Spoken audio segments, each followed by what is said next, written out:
Kagaya nung sinabi ko nung karaang video, dapat daw withdrawin natin yung ating mga gains sa market dahil doon sa dalawang reasons. Okay, na nabanggit ko. So, kung hindi mo pa napanood ang video na yon, makikita mo rito sa YouTube card yung link na yan. Yan. Kita nyo? Okay, now, nandito tayo sa aking journal, no? So, withdrawin ko ngayon yung aking gains.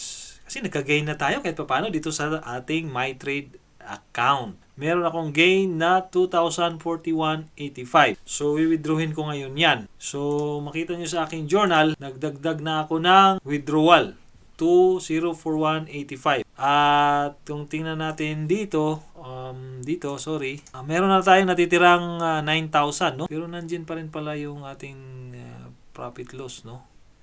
So, nag-withdraw tayo ng 2,041. Iyan na lang ang tira. Okay, sa portfolio natin, 9,958. Punta tayo sa ating MyTrade account. Okay, so nandito tayo ngayon sa aking MyTrade account. Naka-open na yan, no? Punta tayo sa portfolio. Nandito yata yung withdrawal. Saan ba yung withdrawal? Saan ba nakalagay? Dito siguro sa services. Ayun! Services. E-Withdrawal. Alright!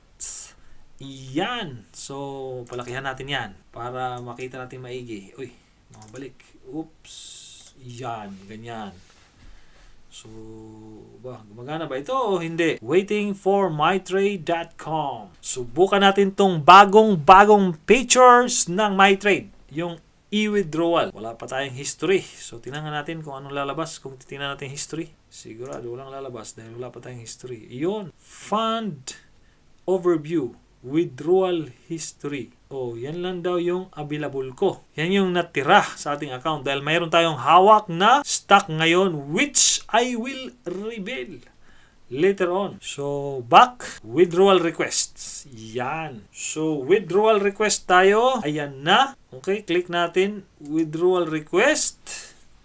Okay, ihanda lang natin yung ating bank account dahil hindi natin kabisado ang ating bank account number. So, kinuha ko muna. Yon. So, available funds is 355.98. At ang sabi ko, magkano yung aking withdrawin? Lagyan natin ng konti para lumaki ng konti. Yan. So, yan. Ayan. Okay. So, kukunin ko muna ang aking bank account. Bank account. Right. Kulit no? Tika, nagkalaglagan pa.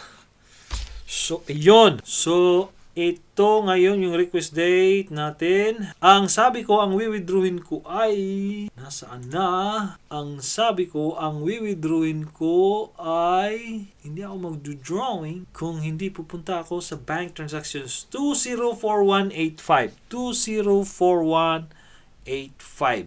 So, doon tayo. Okay. So, 204185. Amount to withdraw, 2041.85. Yan. Deposit to designated account. Yan. Nakalagay na yung ating designated, deposit to designated account. Email. Okay. Email. Sabihin ko, email me when processed.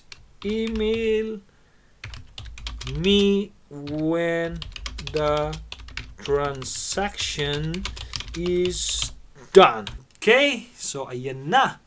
Submit natin, mga kapatid! Please note that withdrawal of funds via check can either be via pick-up at any MyTrade Abacus Securities offices or either via bank deposits and will be available within the day.